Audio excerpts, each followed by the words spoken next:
Hello, everybody. My name is Trevor, and I'm your host of Just the Little Leagues podcast. And now we got WWE Week in Review Episode 4.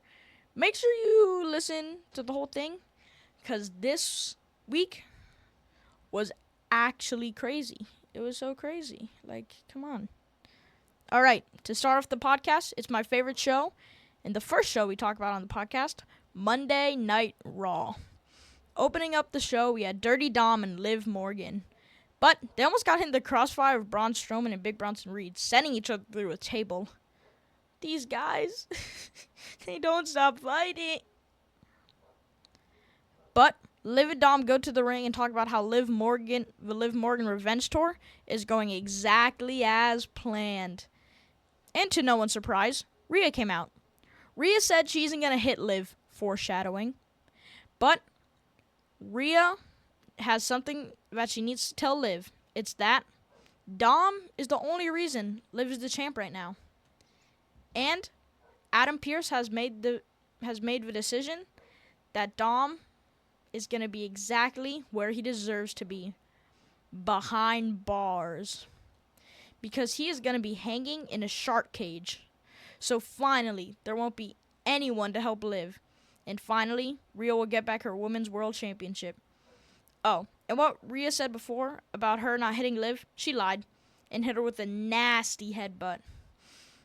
Yeah, I forgot to say this at the start. I know, I'm already forgetting stuff, but it wasn't in the script, so. I got a new mic. Does it sound better? It probably sounds louder because it's right in my face. Well, I already know it sounds better, so yeah, you don't need to tell me. It's just a little bit hard because it's not... Oh. It's not... Once we go to visual podcast episodes, you'll see it. Maybe I'll move it to be on the back. Oh, wait. I can't even do that because my screen. I don't know. I'll figure out something. But yeah, do you guys like the mic? And after weeks of trying to get a World Heavyweight Championship match, Sami is going to face Ludwig Kaiser. Sami's first time fighting in a ring since facing Braun Breaker a few weeks after SummerSlam, trying to get back the Intercontinental Championship. I really want Sami to get... Oh my god, I just watched the audio spike. Yeah, I'm going to have to turn down the audio.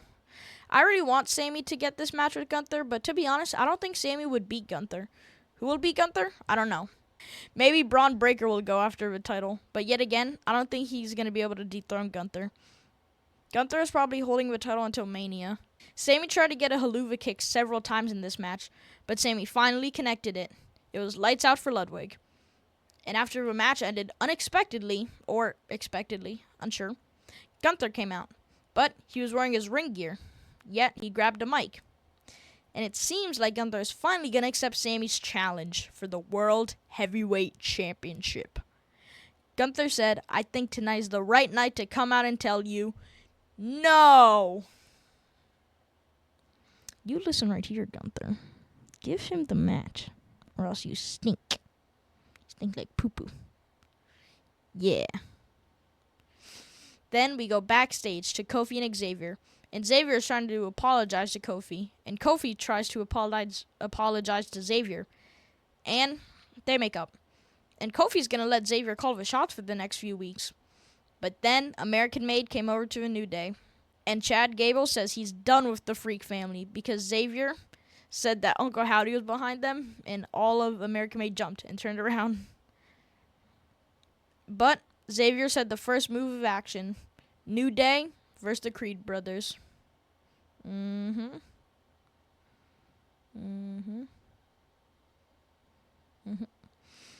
we saw backstage Dominic and Liv talking to Adam Pearce. We're really backstage a lot. But it was more like yelling. And Adam Pearce said the decision is final. It doesn't matter. Dom will be in a shark cage. He has literally interfered in every single Women's World Championship match since Rhea had to relinquish it. Then it was Dragon Lee versus Carlito. That's cool. I just think the way Carlito fights is funny. But Judgment Day sucks, so I hope they lose. I actually liked the old Judgment Day, and then it got destroyed. I swear, dude. Why? But the Judgment Day started attacking the LWO outside the ring, and then out of nowhere, Rey Mysterio jumped onto Dominic. Next up, we had I didn't even say, but LWO won. Yeah, Dragon Lee won. Next up, we had The Miz versus Bronson Reed. Please give us our truth back, please. I miss him so much. But this match couldn't even start because out of nowhere, Braun Strowman jumped onto Bronson Reed, and Miz and Braun started arguing, and Bronson Reed jumped onto both of them, and Braun Strowman and Miz were outside the ring. But then security came out, but it did not matter. I feel bad for the security in this company, dude. Then, finally, after Braun Strowman went up to the top rope, Bronson Reed backed up and retreated. Yeah, they were brawling for a while. And then the Scottish Warrior, Drew McIntyre, came out. And to be honest, he said like the exact same thing CM Punk said. And I don't really want to write all of that again. So just go check out last week's episode. It's all in there. Then it was sadly Isla Dawn and Alba Fire against Io Sky and Kairi Sane. I'm fine with Io and Kairi. I just don't like Unholy Union. And it was Damage Control who got the win after Io Sky hit Isla Dawn with an over the moonsault. I don't get the name of that move. But before we go to an ad break, we see a symbol of a fiery circle with a PFR inside of it. Apparently the Lucha Brothers from AEW, I think it is, are coming to WWE soon. But we saw the Cody and Roman Georgia Tech video again. So yet again, go watch last week's video for that. I'm not doing that again, man. Not doing it. Then we saw the New Day versus American Made. I want New Day to win. I also want Big E to come back. Chad Gable started yelling at Xavier during the match and messed up Xavier's move. Then Xavier threw Chad into the ring and started attacking him. Then it was a Brutus Then it was a Brutus bomb to win the match. For American Made, of course. Backstage, we see the New Day arguing with LWO. And Xavier and Ray were arguing. And next week, it's Rey Mysterio versus Xavier Woods. Now for the main event. Jey Uso versus Braun Breaker for the Intercontinental Championship. Yeet! And Jey got a beautiful cotton candy outfit, and I love it. Obviously, I want Jey to win. It's nothing against Braun. I just really like Jey. Braun went to the outside of the ring and started running, and then speared Jey. Is that it? No, it's not. Braun went for another spear, but Jey hits with the spear of his own and goes for an Uso splash, but he couldn't get to a 3 count. Braun pushed Jey out the ring and started running again. But Jey gets a super kick to Braun and spears Breaker through the barricade and sends Braun into the ring and spears Braun again and then goes for another Uso splash and he gets the 1, 2, 3 and Jey won his first ever singles championship. I'm so happy for Jey. He really deserves it. There's a video of him on the stairs in the crowd getting interviewed by Kathy Kelly, I think, and there were tears in his eyes showing us how much he really cares about this business. But next week, it's Bronson Reed versus Braun Strowman in a last monster standing match. Kofi Kingston versus Chad Gable, and Xavier Woods versus Rey Mysterio. Now it's time for Friday Night SmackDown, the show that happened last night. Randy came out to start out the show and talked about his trust with Cody. Randy wanted to know why Cody's teaming up with Roman. Cody came out and explained why. It's really just because the new bloodline needs to be ended. But then Kevin Owens came out, and before he could even say a single word, the bloodline came out and said Kevin and Randy are always a disappointment because they always lose. But Kevin says if they always disappoint, then they will fight Solo Sikoa and Jacob Fatu in the main event. Then we go backstage to see Nia Jax and Tiffany Stratton. Nia talked about their match last week and why they lost, then held Tiffany by the neck and said, if this goes bad for Nia, it's going to be real bad for Tiffany. I really hope Tiffany cashes in at Bad Blood.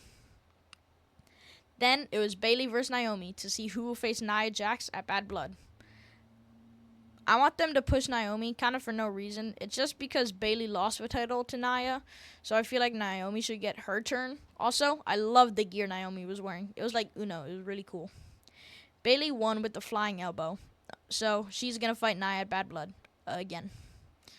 Okay, I don't really like Tiffany, but I hope she cashes in at Bad Blood and gets the title. Then, before Andrade's next match with Carmelo Hayes, Andrade saw a knight and said, where he comes from, you shake hands to show respect, and that knight lost Andrade's respect, which makes no sense to me. Then, Carmelo came out of nowhere and flipped Knight over one of those container boxes they have backstage and told Andrade to hurry up and come out for their match. Okay, I really don't like Melo personally because he just thinks he's a big shot fighting people he kind of doesn't deserve to. It's like when Cody came back to WWE, if he fought Roman Reigns for the title and won it his first day back in the company. I'm waiting for Andrade to end the rivalry because I'm getting so tired of it. They have beef for no reason. It's stupid at this point. Like if you hate on the Terror Twins and Judgment Day rivalry but love the Andrade and Melo rivalry, in my opinion, please just stop. The Terror Twin Judgment Day rivalry is more than, hey, I just got here and I don't like you for most literally no reason. Let's fight for 6 weeks in a row. Let's fight for 6 weeks in a row and probably more.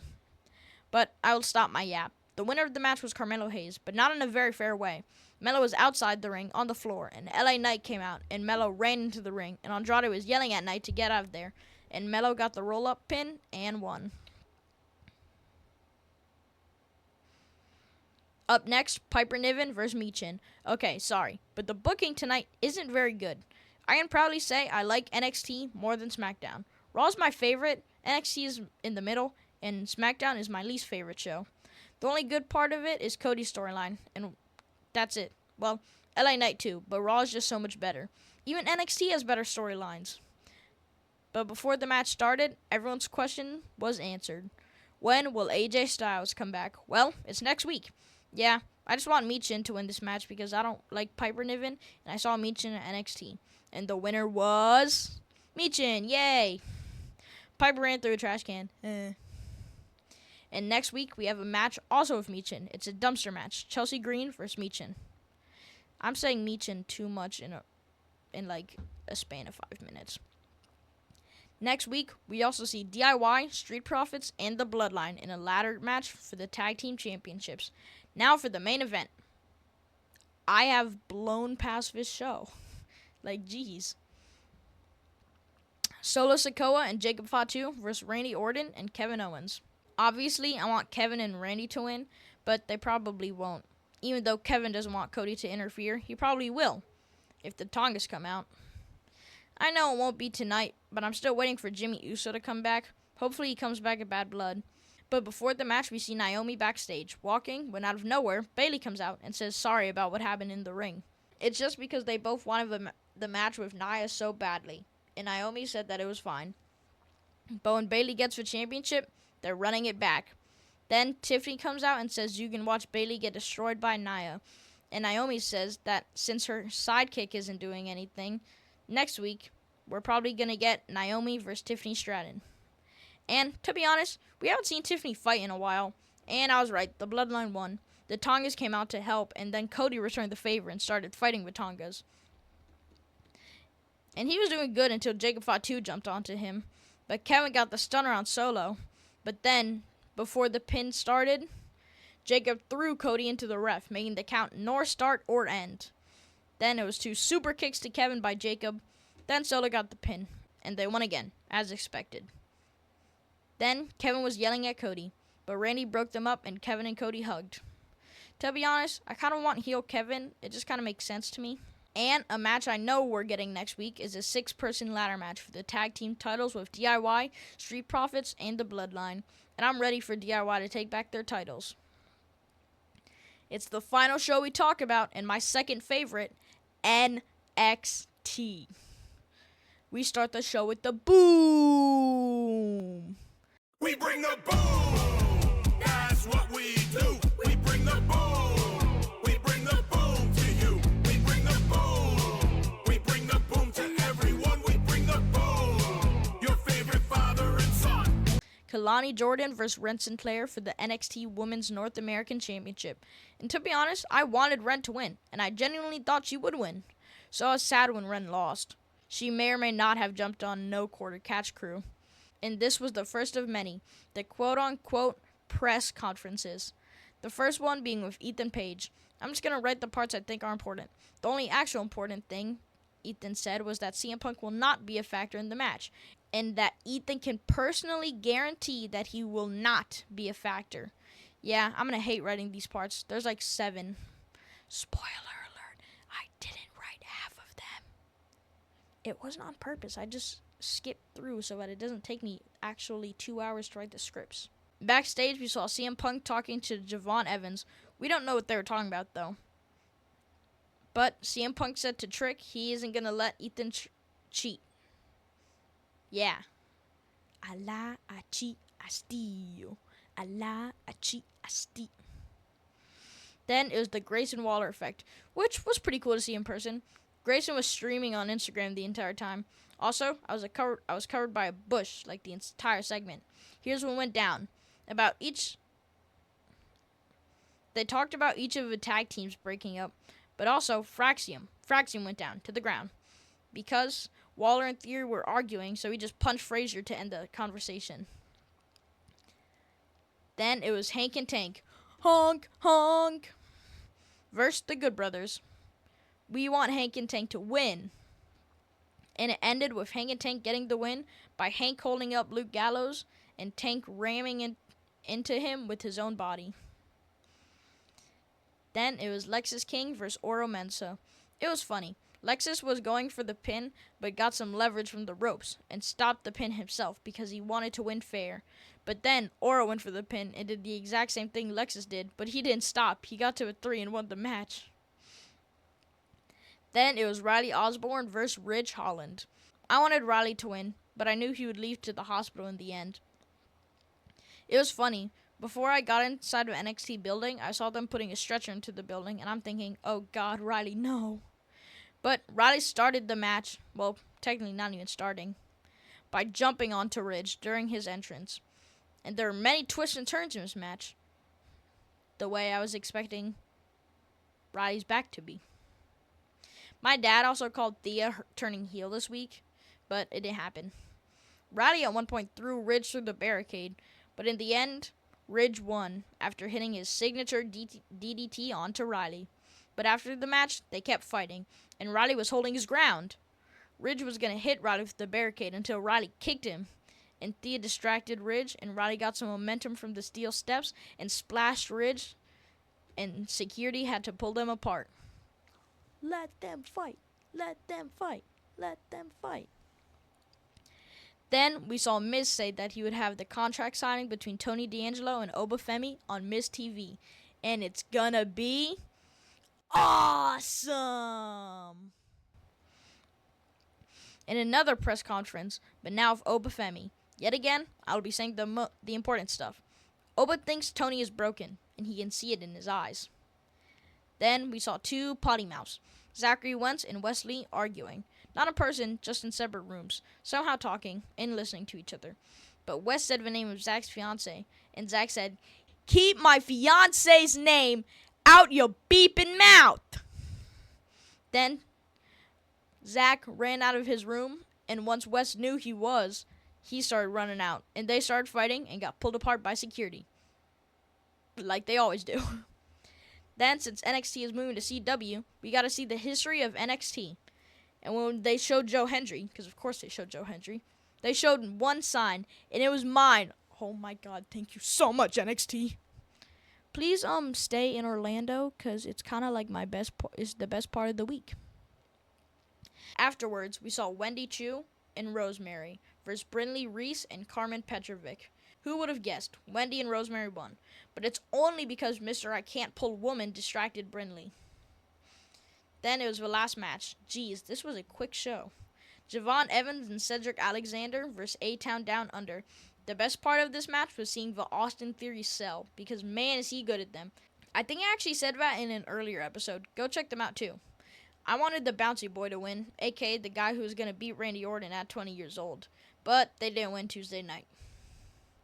But the reason is Fraxium came out and messed stuff up. So yeah, Javon is still going to win at St. Louis. But the main event was a press conference between Julie and Roxanne Perez. And guess what? It was actually in the ring this time. To be honest, I don't really know what to put here since half of it wasn't in English, but I'll try my best. Here it is. Julia said Roxanne's time is up. But randomly, we heard someone speak in Spanish. And it's Stephanie. To be honest, I don't know who Stephanie is. All I know is she's a Mexican wrestler.